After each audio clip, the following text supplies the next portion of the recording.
Ne znam, nekako ima feeling ko da ljudi danas rade na sebi više nego što rade nešto drugo. I rezultat je, ako ćemo iskreno, uglavnom često isti. Puno disanja, puno analize, puno truda i na kraju se praviš da ti je to bilo jedno, ne znam, jako ljekovito iskustvo. Imam osjećaj kao da su svi na nekom probnom roku u vlastitom životu.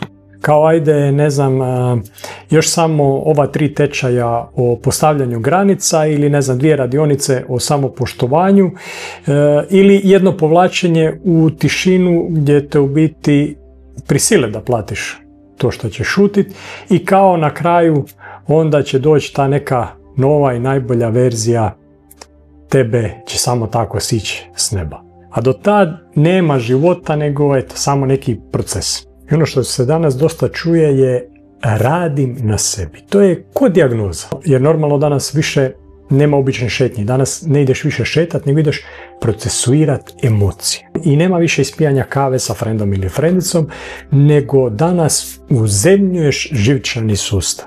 I skoro više nitko ne plaća, nego svi somatski otpuštaju traume. Znači, nekad si se isplakao, pojeo nešto slatko i kreneš dalje. Šta? A danas moraš imati i plan oporavka, i afirmacije, i kristale, i eterična ulja za unutarnji mir. Unutarnji mir, kažeš.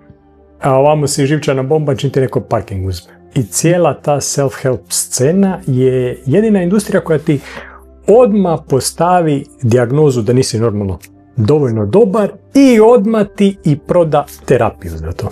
I onda, ne znam, recimo dati knjigu Postani lav do 6 ujutro. Lav, majku ti tvoj. Znači ja do 6 ujutro pokušavam preživjeti budilicu, a ne safari. Ili samo promijeni mindset. Odlično, evo ja sam promijenio, sad sam optimistično nesretan.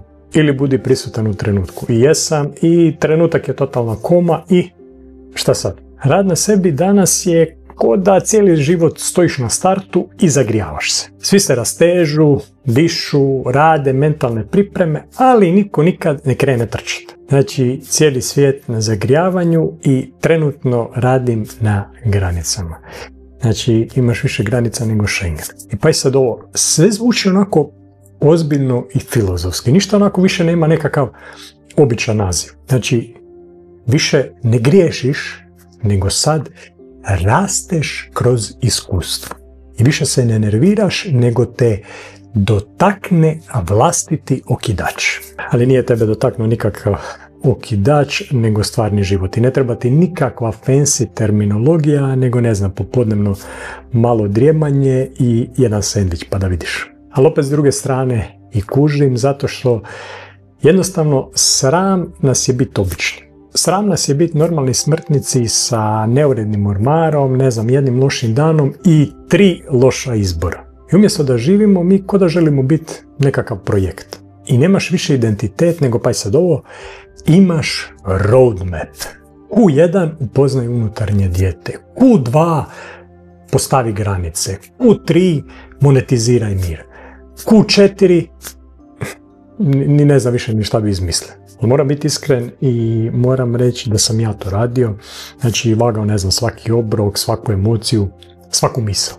I zbog celijakije i ja sam morao paziti na prehranu, ali ja sam pazio na sve osim na život. Bio sam zdrav, ali umoran.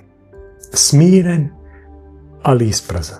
I onda me moj sin, 8 godina, skoro 9 godina mudrosti, u pidžami na Spidermana, povuče za ruku i kaže: tata, idemo se igrati. I tad mi klikne da ja učim kako biti bolji, a on u biti već zna kako biti živ. Jer moj posao nije biti savršen, nego je moj posao biti prisutan. Ne želim mir na planini dok meditiram, iako to ni ne radim, nego u dnevnoj sobi kad mali prolije, ne znam, jogurt po parketu i onda ja mogu birat. Hoću vikat ili ću se nasmijati i okrenut sve to na zezanci. I ne treba mi nikakvo prosvjetljenje, nego mi treba samo malo više zraka kad me ova surova stvarnost stisne. Jer pravi te samosvijesti nije meditacija, nego kad se osjećaš gladno, neispavano, umorno, bezvoljno i svejedno uvijek odlučiš ne biti kreten. I zanimljivo je kako nas je sve to učinilo strašno sofisticiranima u rječniku, a strašno jadnima u praksi. Jer znaš objasniti kompleks traume na 3 jezika, ali reći oprosti osobi koju voliš, to ne znaš. Znaš navesti 12 razloga zašto nemaš energije, ali ne znaš otići spavati na vrijeme. Postali smo u biti filozofi bez života. Sve je koncept, ali bez strasti. I onda ti možda dođe čak i onaj dio otpuštam što mi ne služi. Hajde. Evo, otpusti, ne znam, kredit. Ili otpusti porez. Ili susjedu, ne znam, koja hrani golubove u 6 ujutro. Ne ide, a? A ne ide. Znači, nekad ne treba otpuštati, nego jednostavno treba izdržati. Nekad je najveći rad na sebi sjediti na dupetu, preživi dan i to je to. Nikakva mudrost. Ali to nije ni neuspjeh rasta, nego to je život. Zato evo moja skromna filozofija i onako kako ja vidim, znači ne mora biti ni blizu onoga što je točno. Ali možda smisao života nikad ni nije bio da ga nađeš, nego da ga proživiš. Jednostavno prestani mjeriti napredak ravnalom koji ti je prodao neko ko te nikad nije ni upoznao. Ne treba ti savršenstvo, ne treba ti prosvjetljenje, samo budi dovoljno dobar. Ne znam, pojedi nešto što voliš, s glutenom ili bez. Nazovi nekoga ko te podnosi, ko će te rado poslušati.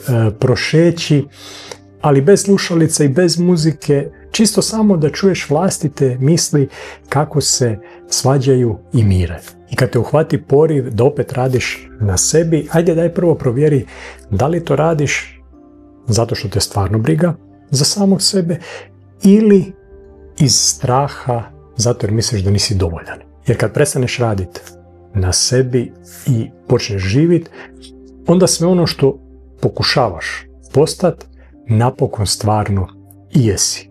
Nema diplome, nema završnog ispita. Ostavi samo današnja verzija tebe, malo pametnija nego jučer, još uvijek pomalo luda, ali zato bar živa. Eto, to je to. Ne moraš više raditi na sebi, nego radi na danu, radi na sendviču, radi na smijehu. Ako ti se svidjelo, znaš gdje je gub. I za pretplatu, i za like. Ako nije, nema veze. Svejedno, odi živit i vidimo se u sljedećem videu. Bok.